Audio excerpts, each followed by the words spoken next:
a lot of rappers that rap over beats. I'm not trying to throw shots at anyone. I'm like, this don't make, going back to like, it just don't make sense. I don't get what you're trying to do sonically. I don't get what direction you guys are trying to go.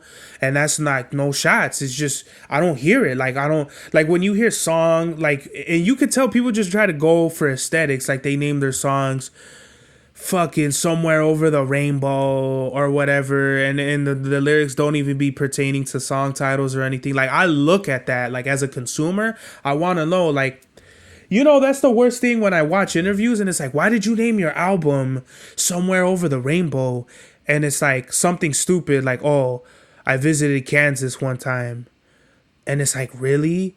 You named a fucking album you spent years on a stupid title that you just visited one time, like you Kansas guy? Like really, that's where we're at in the game, where people just don't give a fuck about their whole themes and ideas and all that shit. Like I take that in all of that into account. Like what I hear and what I want you to see in the titles and everything, I want you to really like digest that, and I want you to think about it like, fuck, why did this fool name this shit that? Sometimes there'll be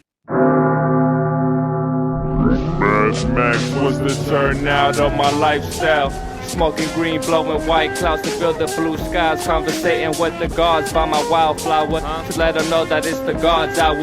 This love's the never-ending saga. Gods by my wildflower to let them know that it's the gods hour. This love's the never-ending saga. Gods by my wildflower to let them know that it's the gods hour. This love's the never-ending saga. Gods by my wildflower to let them know that it's the gods hour. This love's the never-ending saga. Walk through the sands of times like Gara. On the other side of that gad is karma. You wet Prada, the devil like inside your box now. While the angels fly over my headstone. We are back with another episode of the God's Hour podcast with your boy Big Cerbavelli, back in the place to be, La Merca Superior, Palace 81 Studios, live in effect, live and direct, time and time again. But this time I feel a little bit under the weather. I'm over here like fucking with these sick ass allergies. It sucks. Somebody just hit me up on my phone, but I'm not gonna answer that right now because we're doing the program. So I have these allergies, man, and it's weird because I've never had allergies like this. I got COVID back in December, the end of December, which was cool. It was fucking no big whoop. Wasn't as bad as the first time, but now with my allergies, it kind of seems like someone's hitting my phone up. Still, what's going on? But right now with the allergies, man, it's super weird. Like with my work with. Like the work that I do, I have to be around a lot of people, man. So it's super easy for me to get sick or be what is it when you get sick? When you catch something, it's easy for me to catch something being around a bunch of people, and then I got to move a bunch of trucks. So literally, I have to be around a lot of people and touch a lot of people, like drive other people's trucks, put them in their spaces. So literally, I'm liable to be sick at any given fucking point. And I'm surprised I didn't get the COVID from driving trucks. Or I guess I wasn't driving trucks at the time that I got COVID, which is even more it's not surprising at all. But I got like allergies super bad right now. I don't even know how. Like I literally decided like, should I do a podcast tonight? I'm like, I don't know, maybe I'll do it tomorrow.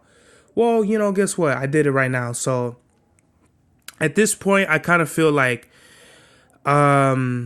yesterday was kind of the peak of the allergy, whatever the fuck. It's weird because I've never gotten allergies like this. Usually I've gotten, allergies that'll last a day or two at the most, but literally like this where I wake up and I feel all congested and all that. Like if I'm sick, it's like I know I'm not sick because I've taken like all these different medicines. Tylenol doesn't work, Robitussin. Not to give these pharmaceutical companies any free advertisement on my program. It's just, that's the truth. I'm not sick. It's just I got allergies and it's like, what the fuck? Like, So, yeah, just pray for your boy. Pray for Serbies, you know what I mean? Pay for that medicine, you know what I mean? So it was kicking my ass, bro. Literally, I was at work yesterday and I was just runny nose the whole time. and I had to stuff napkins in my back pocket because I wasn't about to go to the office and take all their tissues. I could have, but it would have been no use. I would have ran out at some point. I probably blew my nose. Not shitting anybody. I probably blew my nose at least 20 times in the first 3 hours alone, probably, because I was just going through it. I gotta stop saying that too. Like literally, like no shit. It's literal. Is it practical? Is it logical? Is it spiritual? But like, where did that even come from? I was just going through it yesterday, and today I was like, no matter what, I'm not gonna work like that again. Like even if I get a little better or if I feel better, I'm just gonna take the day off. I already have the rest of the week off and I have Monday off, so there's no point. I might as well just use a sick day because I've never taken a sick day off while I'm working at my company. I've never taken a sick day off. And in a year, in almost 5 months, for sure a year and like 4.5 months, I've never taken a sick day. This is my first sick day I've taken off because, you know, a lot of people, they take sick days because they went to the club last night or they got too fucked up or, you know, whatever it is. I literally, like, I just said it again.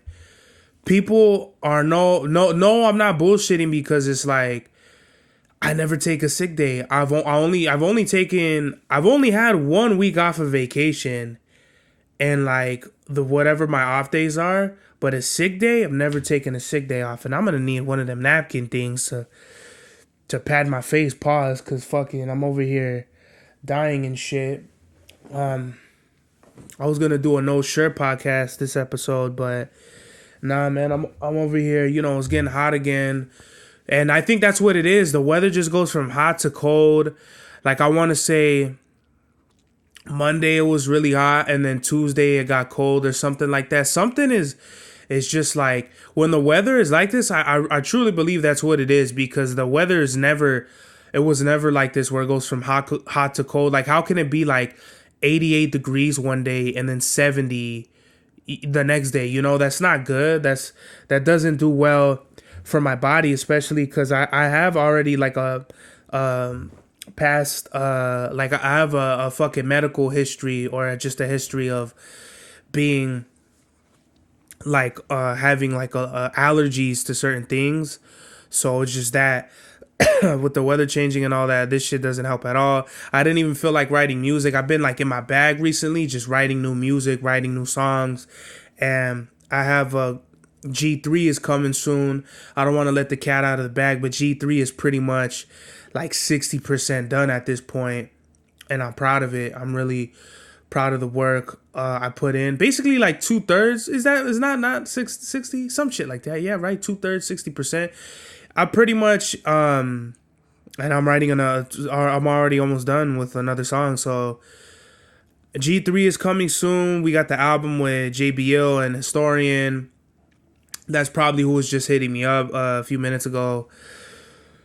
And this allergy thing kind of set me back, but it's cool to like, you know, just, you know, chill. Even if you don't want to, you know, just like God's way of being like, yo, chill, you know what I mean? Step back. Even though I was writing yesterday and today, it's kind of like, because I don't want no throwaway, but that's kind of what I've never wanted to do. I never wanted to make music because, you know, like I never wanted to feel like I had to be in a rush to make music. It was just more so like, okay, well, I need to take my time. But I found I might as well just come up with the best shit I can when I can. You know, there's no point in being like, oh, I'm going to wait and let things marinate in my brain and have these ideas. So when I write them, like that doesn't really work for me. It's kind of more so write the best bars, because if not, I'm just gonna come up with other shit anyway, and all my music kind of sounds the same. I'm talking about guns and fucking, you know, bitches and shit like that. There's really no big whoop with my music. I'm gonna keep it real with y'all.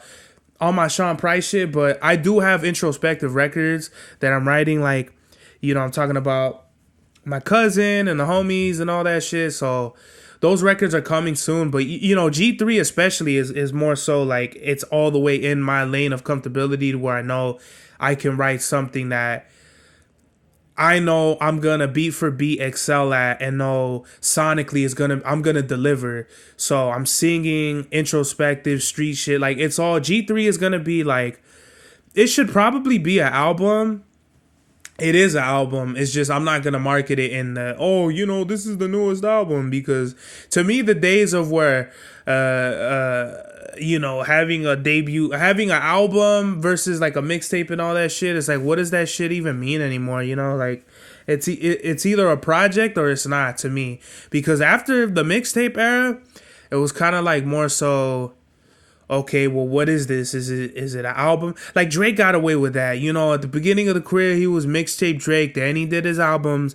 Then More Life was just a playlist. It's like, okay, we get it, bro. Like whatever it is you call it, it's at least a body of work, right? That you worked on for a minute. So why don't we just cut this shit and just call it all albums? Even if they're EPs, to me, I don't treat them like, oh, this is an EP. I'm just gonna throw it away to my fans because fucking whatever, right?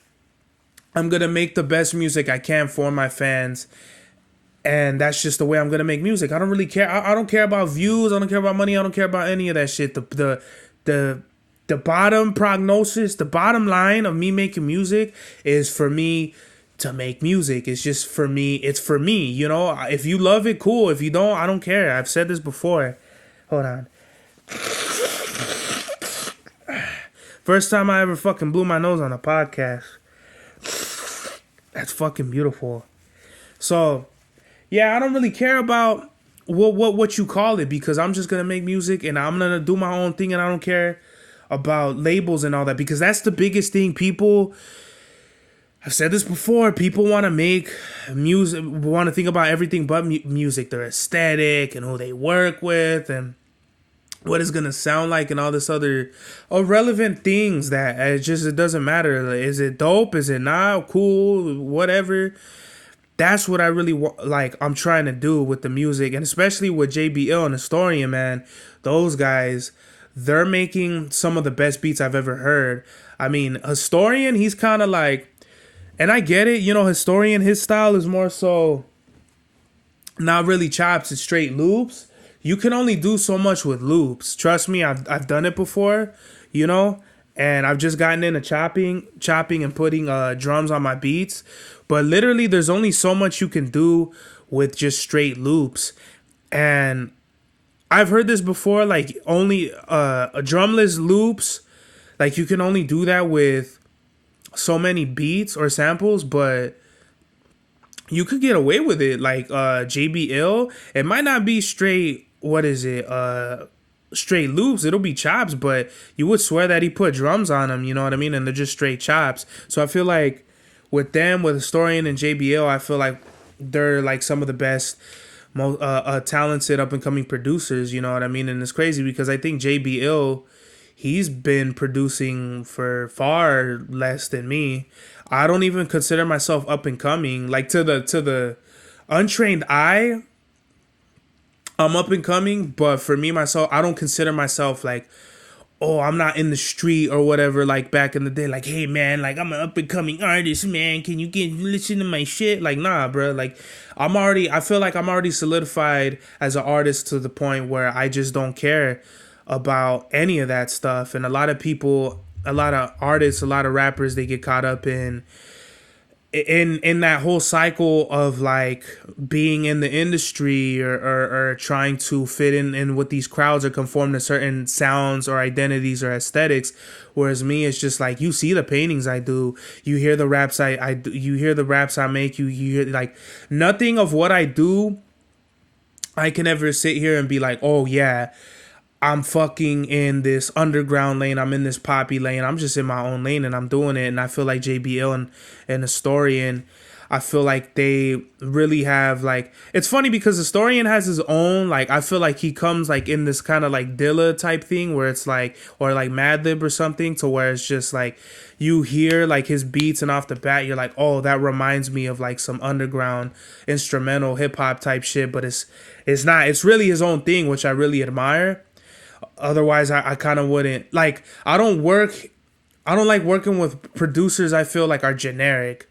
Like if you're just a generic producer making like the Griselda type beats or the Rock Marcy type beats, no disrespect to them. I'm just saying it's like that's been done already. I have like Griselda type beats that I've done, and I'm like, okay, well, I'm still gonna put this out as a beat tape, but I'm not gonna be like, oh, okay, like, like fuck. Even though I do fucking have ad libs like that, it's not. I'm not gonna be like rapping like, "We say yo, fucking umbrellas with the raincoats, shoot your ass through the drill like a rainbow." Like, I'm not gonna rap like West. Like, I'm gonna rap like me. I'm gonna represent the raza, and that's just what I'm gonna do. With Historian though, I do feel like he really has like his own producer category for him, because you hear his beats, especially with like Rome Street, Sleep Sinatra, what's homie's name, Danielson. I mean, he's really worked with like some bigger names, you know what I mean? And it's crazy. I work with Historian like when he first pretty much came up on the map, you know. But I feel like what I was going through in my life, it just wasn't conducive to like a solid friendship or working relationship with the homie. And now it's kind of like, it's weird. You know how like God, I feel like God, you know, like God will have you on your journey, right? And then let's say you go this way and they go this way, but then at some point, boom, you know, you connect again. And that's how I feel like it's with me and the story. And plus we got JBL. We're working on an album. It's gonna be solid. It's gonna be probably one of the best albums I've ever made. Definitely like G3, and then our album that's gonna come out is definitely, and Sonia G3, because Sonia's already out. If you haven't heard it, go buy that shit. I mean, go buy it. Go play that shit. And see, we gotta sell that shit somewhere. Either bootleg that shit ourselves or do something with it. But so Sonia, I feel like is probably like one of my most versatile albums. Then G3 is probably definitely like just like overall like something I produced, no one else has done for me, you know. Fucking definitely top three. And then the album with Historian and JBL, that's gonna be another crazy one, just off the simple fact that I've never worked with two producers. I've worked with NC. We did a whole album. I've self-produced the whole album, Voodoo Love, La Merca Superior. Those are the only two I think I have, maybe off the top of my head, that I could think of. No, besides my beat tapes, like actual albums I've rapped on and produced myself, La Merca Superior, Voodoo Love, which probably nobody heard. I put that on CD only, and I put Waffle House on YouTube, on my YouTube. But with this Historian and JBL, man, it's gonna be something else. It's definitely gonna be like two producers. I'm still trying to figure out. I want to do at least one song where we all collectively did it. Whether Historian finds a sample, JB chops it up, I put the drums on it, or however it goes. That already sounds fire in and of itself. Like whenever I see a lot of like rappers and producers on one, what is it, like song or whatever, and it's not fire. It's kind of like whenever you hear DJ Khaled albums, it's like. Or maybe not him, because all he does is like some Pitbull shit where he takes songs and he just remixes them. But besides that, it's kind of like there's great songs. Like I forgot, I think the song might be called Good Samaritans, but I want to say Raz G made the beat, Alchemist mixed it, and Sam I Am and John Wayne both rapped on it. Like those are crazy dope artists. You're talking about Sam I Am, John Wayne, Alchemist, Raz G. That is the most random. Like a John Wayne, Sam I Am, that makes sense. Or like a Sam I Am, Alchemist, that makes sense. But Raz G, like that's how you could tell. Like all producers, like I'd rather be cool with producers than rappers, because rappers be like mad divas about just everything, bro. You know what I mean? And I'm guilty of it too. Like we all have egos and shit, but I feel like rappers have like crazy. Like, I don't know what it is, bro. I've just personal experience. I've worked with a lot of rappers. I've worked with a lot of producers. I'd rather work with producers, bro. It's like, it's the yin and the yang, you know what I mean? Like, the producer makes the beat. I make the raps. We make the song. Versus, you know, it's a yang and a yang with rappers that work with each other. It's like, I do a song, he does the feature, or he does the song, I do the feature, and I feel like there's no reciprocal to that at times. The only rapper I feel like I can work with really well, and this is the exception, is my cousin Mufasa, because I feel like we're really together on this journey, on this musical journey together. I feel like we want the same things. We're after the same kind of goals. So it's never like with my cousin, it's never gonna be no shit like like no money can ever get in the way, or like nothing, you know, nothing like ego is ever gonna drive me and my cousin apart, because we're family. And I feel like we've been through a lot together for petty shit not to even get in the way of our bond. And I feel like it really shows with the music. We make incredible music, versus I've done verses for people and people have done verses for me, and I feel like it just, a lot of the times, I'm not gonna say it doesn't work, and no disrespect to anybody, it's just like I just have like a detachment to it. Like, oh, okay, like I could really care who says who has a better verse. I'm always gonna try to have the better verse because I'm competitive, but I'm not. I just don't feel like an attachment to it. Versus like with my cousin, it's kind of like it's a different thing. I really feel like the songs me and my cousin made, even if they were bad ones, I feel like they just gelled better than a lot of other songs that artists do, because I don't know your vision, you don't know my vision. So how can we even be on the same page unless we actually worked extensively together, which at one point was Chava style. But I mean, even then it was kind of like, you could even tell like he had his own steez and I had my own steez. So it was like, whatever, right? But Chava style is the only one I feel like that ever got close to actually being like having like me feeling like, oh, okay, like this is like what kind of music we're supposed to be doing, like it makes sense. Versus, I rap on a song with Joe Schmo from, I don't care if it's the same city, the same block. If we're just not in tune, if we're not in sync, it just doesn't make sense. You know what I mean? And speaking of like weak salsa rappers, man, selling beats. So I think I've covered this already like 2 times, but I'm not gonna sell. Here's the thing. Here's what I've said before. You can either sell beats and be like the beat seller and make fast money. And I feel like people just take advantage of your beats or your career, and it just kind of goes nowhere for you, in my opinion. Or you can work with other rappers and make great music, and in the long term get a lot of money, but it's going to be slow. That's how I really feel. I'm not really looking to sell any beats to anybody. If I do, it'll be a big price tag, because that's how I feel my music is worth. With selling beats to rappers, I feel like a lot of rappers that rap over beats, I'm not trying to throw shots at anyone. I'm like, going back to like, it just don't make sense. I don't get what you're trying to do sonically. I don't get what direction you guys are trying to go. And that's not no shots. It's just, I don't hear it. Like, I don't, like when you hear song, like, and you could tell people just try to go for aesthetics. Like they name their songs fucking Somewhere Over the Rainbow or whatever, and the lyrics don't even be pertaining to song titles or anything. Like I look at that, like as a consumer, I want to know, like, that's the worst thing when I watch interviews and it's like, why did you name your album Somewhere Over the Rainbow? And it's like something stupid like, oh, I visited Kansas one time. And it's like, really? You named a fucking album you spent years on a stupid title that you just visited one time? Like, you Kansas guy? Like, really? That's where we're at in the game, where people just don't give a fuck about their whole themes and ideas and all that shit? Like, I take that in all of that into account. Like, what I hear and what I want you to see in the titles and everything, I want you to really like digest that, and I want you to think about it like, fuck, why did this fool name this shit that? Sometimes they'll be in your face. Pause.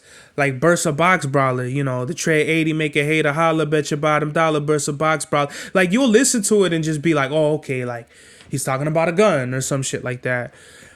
you know, it doesn't have to be the most complex, like, dude, like, I fucking, when you listen to this, you'll grow a mitochondria in your fucking middle third eye, you know. I just make it make sense. Going back to that, because a lot of producers that just be selling beats, and I hear the rappers on, it's like, I could just tell, like, you're more proud of the fact that you're selling beats than actually making great songs, and that's what I'm more concerned about. I could care less about making money. I just want to make great music.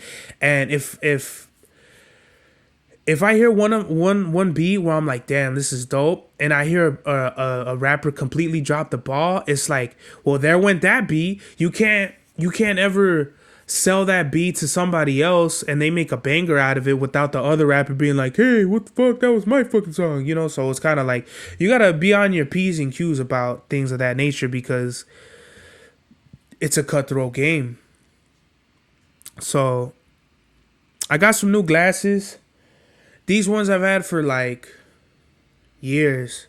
I want to say I've had these for 2 years already, right? 2 years is crazy. And like, when I put them on, they're cool, right?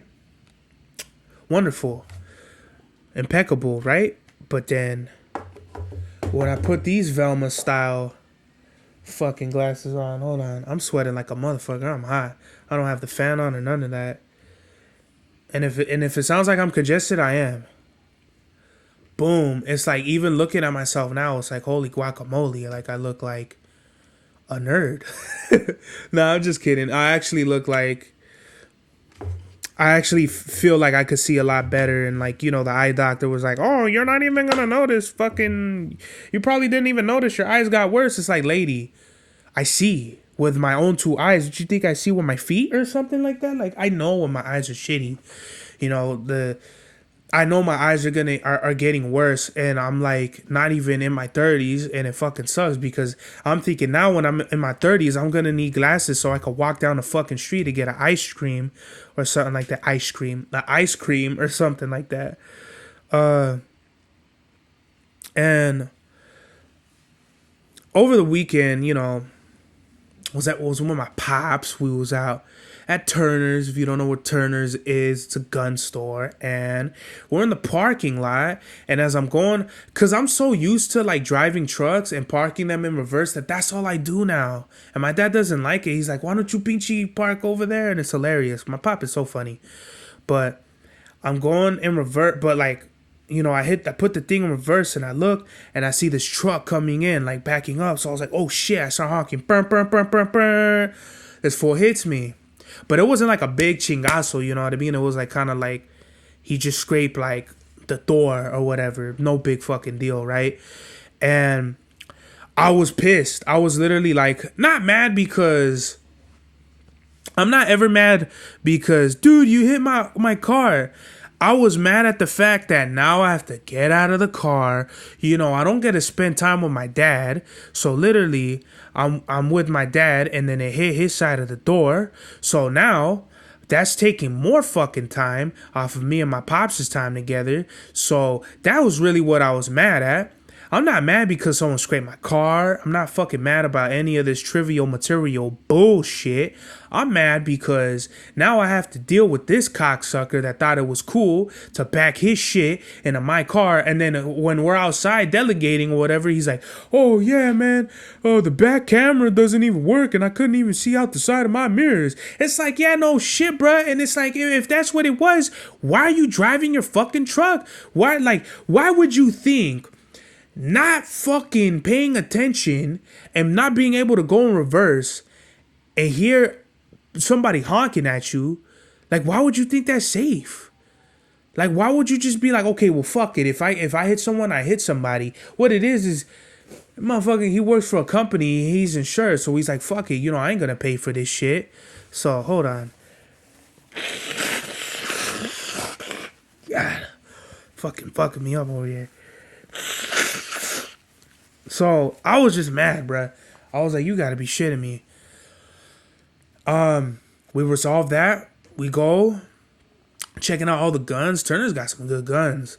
You know what I mean? And they have the Bursa Firestorms right there. They have it in stock. I don't know if I was emotional and I just bought like an impulse, got this on an impulse buy, But I'm like, I always had it in my mind. I'm gonna buy the Bursa. That was like the original gun I wanted. Actually, the Bursa Thunder, but then doing more research, the Bursa Firestorm is overall a better option, which is even cooler with me. But I always wanted this gun, so I'm looking at the gun, and the guy lets me check it out. You know what I mean? I'm playing. I'm like, you know, just like playing with it or whatever. Pause, and I just put the gun down. I'm like, oh, okay, well, yeah, I'll take it for sure. Just like, why fuck around? Like, this is just, I haven't bought a gun in over a year. So it's time for me to get a new cuete. That's just how I felt. So I'm gonna pick it up next week. And what else was I gonna say? It's 380, and it was really dope, man. They delayed my pops' background check. Somebody under his name, he bought that CZ. I think I mentioned that before, and fucking, they delayed him. So it came back that somebody actually stole. It's like somebody of his name stole like a gun or some shit like that, and they let him know. So my dad did like a whole bunch of fingerprints and all that. He had to pay like $50, bro. $50 to do that shit and send the DOJ, Department of Justice, your fingerprints. That's kind of wild. But I told him, I was like, it's a good thing you did that, because your full name is like everyone. That's like James Smith or something like that. You know what I mean? That's like what is it, like Bobby Brown or something, like a super common name. I don't know if Bobby Brown's a common name, but Elijah Muhammad or something. How many Elijah Muhammads are there in the world? Like a fucking billion. So it's kind of like, it's good that he did that, because now they could like, oh, okay, like sift through the files. They got his prints. He's not the guy. Send him the cuete. You know what I mean? And with me, my name is literally, I bet you I'm the only person with my name in the whole world. Like the first, middle, last name for sure. But even the first and last name of mine, no one's got that for sure. So I can't wait to get it. I'll show it off to the podcast, and we're going to get rocking and rolling, locking and loading. You know what I mean?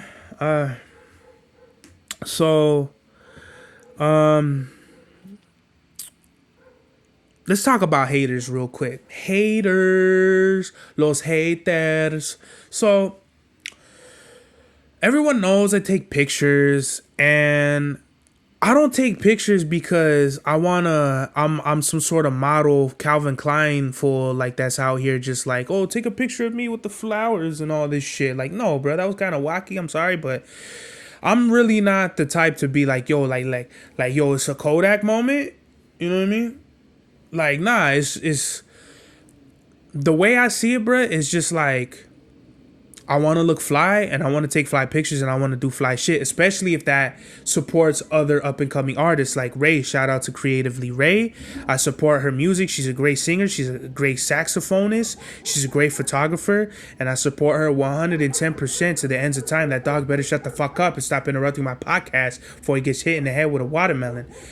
Shout out to Ray, yo.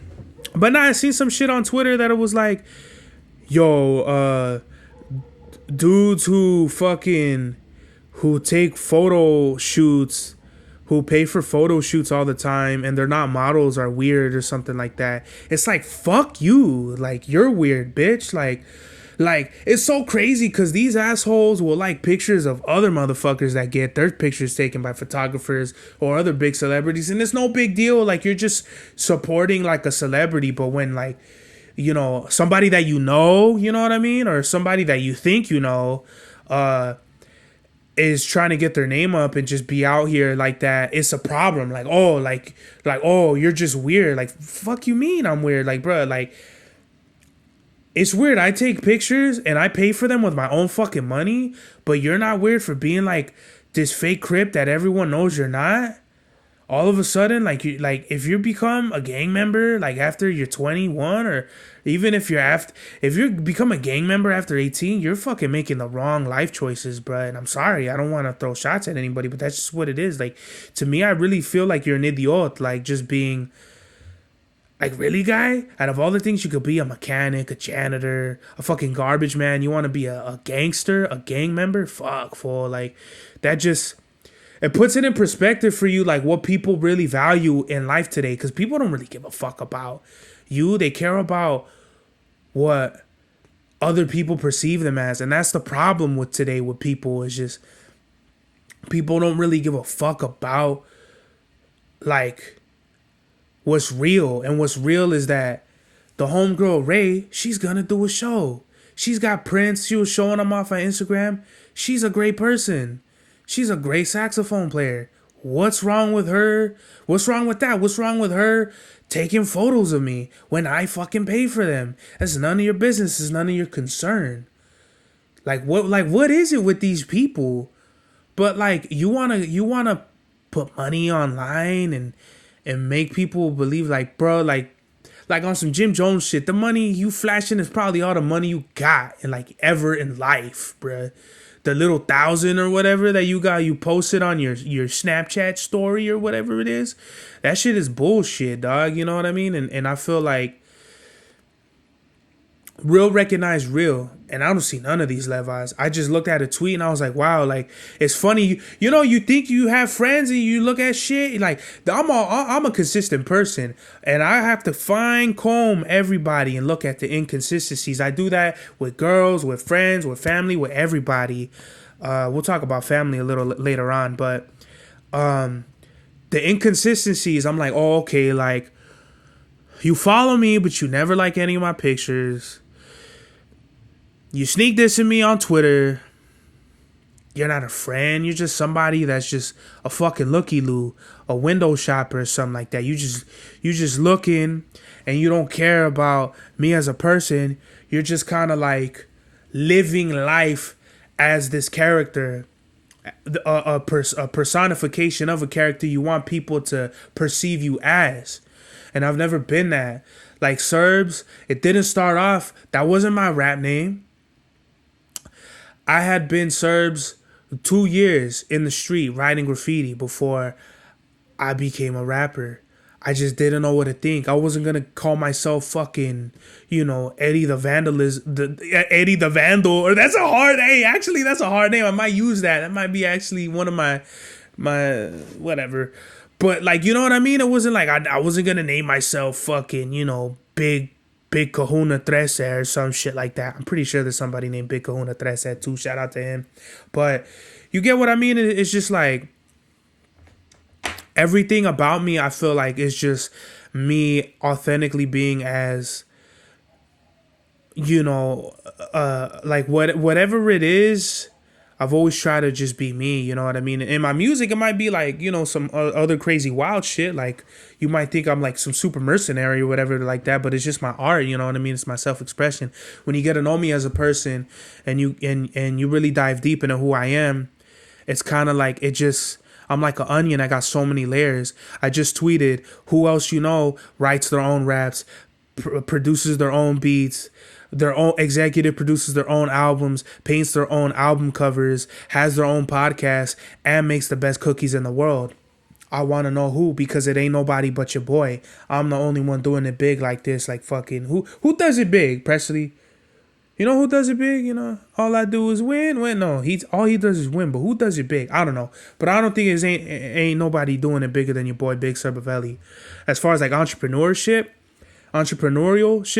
like I'm really like, I'm not sponsored by nobody. There's no cosigns. Nobody's out here like looking out for me like, hey, sir, fucking, I got some fatty out for you to shout me out. No, like, I don't do none of that shit. I don't pay for promos. I don't do any of that shit. Like, everything about me is gonna be real. You know what I mean? And I'm not saying that's not real. Like, if you pay for promotion, pay for promotion. Like, it's not no shots to nobody. It's just like, I want to get on by my own hard work, the skin of my teeth. I don't want no handouts. I've never taken no handouts. I've had opportunities, but literally I've said thank you, no thank you to more opportunities than anything else. Like, I could name 2 times I accepted opportunities, maybe a few more than that, but I've said no to way more than I've said yes to.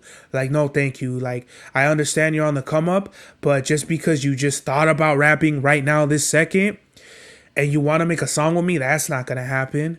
You know how many years I've been rapping? You know how many fucking songs, how many albums, how much work I had to put in to get to this point, and you just feel like you could just do a song with me because you knew me in high school or whatever? That's not gonna happen. I'm gonna tell you this right now. Just to save you like time and shit like that, it's not gonna happen, bro. I want to see you put the work in. I want to see what you do. I want to see you roll up your sleeves and you get down and you actually put the work in, because that's when I'm really going to be like, oh, okay, I know this fool. He's been working his ass off. Let me help him out. And I don't expect nothing less from anyone else that wants to provide me opportunities, whether that be Noah James, whoever it is. Shout out to Noah James too. You got me 2 shows. So, I'm going to do the show tomorrow at Firewater Bar. So, last thing, I had a family party last Friday with my cousin Kale. Shout out to Kale. It was his daughter's birthday, so I was kicking it, and I thought my dad was gonna be there. Really, I don't go to the parties I don't consider my family. You know what I mean? Not in that like I don't like them or whatever. It was just a lot of things have transpired, a lot of drama, so I try to stay away. I think I need to blow my nose. I kind of sound like fucking raspy. 3 times on the podcast. Great. Yeah, so with my family, I love my family to death, for my pop side, but I just don't feel like I fit in anywhere. I don't feel like there's a comfortability, and then especially like I don't know any of my cousins, like my cousin's girl side of the family, so it was really like them and my cousin. So there was really nobody like I could kick it with and be like, yo, what's up? You know what I mean? I hardly kick it with my own family. They had the Garcia and the Davis fight, which I thought was bullshit. I really feel like it was a fixed fight. I honestly feel like Garcia got money to take the knee in the 7th round or whatever it is, and you could debate me on that, but I just feel like, look, just looking at the fight, and literally all of us were like, that could not have been how this fool got knocked out. Like, you got poked in the ribs. It was crazy. Me and my pop were talking about. My dad was like, "Well, he got hit with a fucking filero, like, you know what I mean?" And a filero is a knife in the glove, like, you know what I mean? A knife in the glove, like, would you get hit with a knife? That was hilarious. I love my pop. He's like, my pops is probably like the top 10 entertainers I've ever met in my life. But I just feel like they fixed the fight, but being with my family was kind of like, I don't feel like family don't feel like family anymore. You know what I mean? There's just a lot of shit happened in my life, and it's just like, I don't want to be around any of you guys. So I was just literally sitting there like, it had been 45 minutes. I had been there 45 minutes. I'm like, I just want to fucking leave already, but I drove all the way the fuck over here. And so, no, he came through. I consider him my tío, but he's not really my tío. I was showing him the new music I made from G3. And it was cool, I guess, seeing a fight and being with my uncles and stuff like that. But I skated. Like, I'm surprised I was there for even that long. I probably left like 9:30, 10 o'clock, something like that. So I was probably there for like a good 4 hours. So whatever, man. Like, just family don't feel like family anymore. And it's kind of whack, but, whatever. It's just, it is what it is. I talked about it on the podcast. Like, just because we're blood, that don't make us family. Like, just because we're related don't mean, you've been there when I needed you, especially when you weren't and you could have. Like, that's the worst part. Like, when you could have been there for me and all you did was cause even more bullshit in my life. Do not expect me to be around you. I don't want to be around you. I want to get far the fuck away from you and all that bullshit. I really do, man. It's kind of fucked up when I put it that way, but I could give two fucks of a less of whatever. You know what I mean? Or whatever I just said. So call my tío Angel.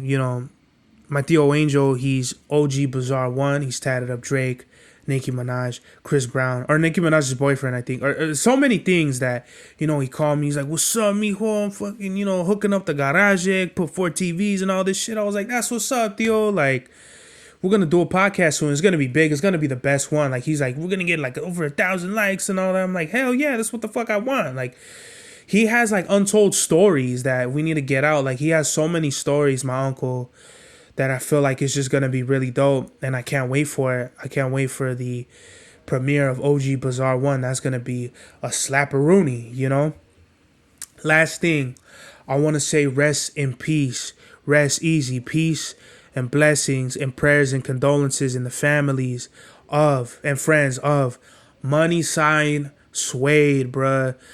I was like, there's no way this fool, like, I thought he was in jail. He was in jail. Segun, he was in jail, and he was murdered in jail.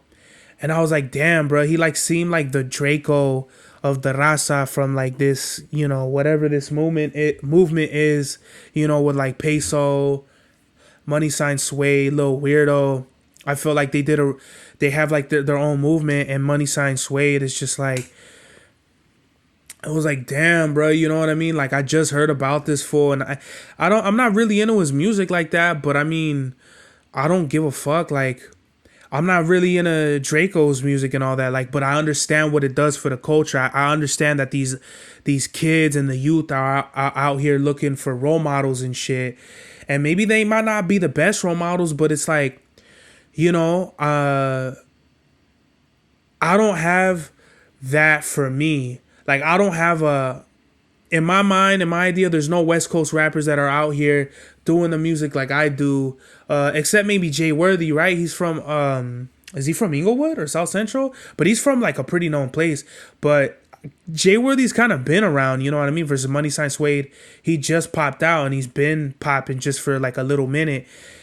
And now he's murdered, or like, it's just, I don't even really know how to compute this shit anymore. Like, I've spoken on everything from like the gang shit. Like, this is why I even like, I'm careful about my image and like how other people perceive me, because I don't want people feeling like I'm an active threat against them or something, like, and that's not even to say that he was doing that. It's just like, you could get caught up in a like living this sort of image when you don't have to, bro. Like, you really don't have to be whatever it is you feel pressured into doing. But nevertheless, like, what it is. And I feel like, I hope this is something that the younger kids, they see and they're like, damn, you know what I mean? Like, what could I do different and be that beacon, that spark, that light for the generation to come after? Because Money Sign Suede, he's not somebody I'll be bumping or anything like that. It's just like, I want to be that for other kids. You know what I mean? And I'm very conscious of the fact that I want to be sort of this like symbol for the raza that's out here that wants to do the underground. Not even underground music, it's just they want to do their own music. Like, I could care like what music you make, you know what I mean? It's just like, go out there and do the best that you can do to the best of your ability. Like, fuck whatever the category they put. Oh, you're a mumble rapper, you're a this. Like, fuck all that shit, bruh. Just do the best you can do. And, I feel like God, he's seen everything. God sees everything in your life. So I honestly wholeheartedly believe whatever happens is supposed to happen, whether it's good or it's bad. You know what I mean? So once again, rest easy to Money Sign Suede, bruh. Message of the day.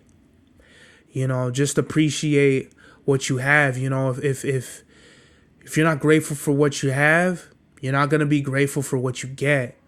And I feel like that's an important lesson to give out, because whether it be people, places, or things, was gone too soon. I remember being in Mexico, and I remember being there like, yo, I know when I come home, it's going to be like, fuck, I'm going to miss Mexico over there. You know what I mean?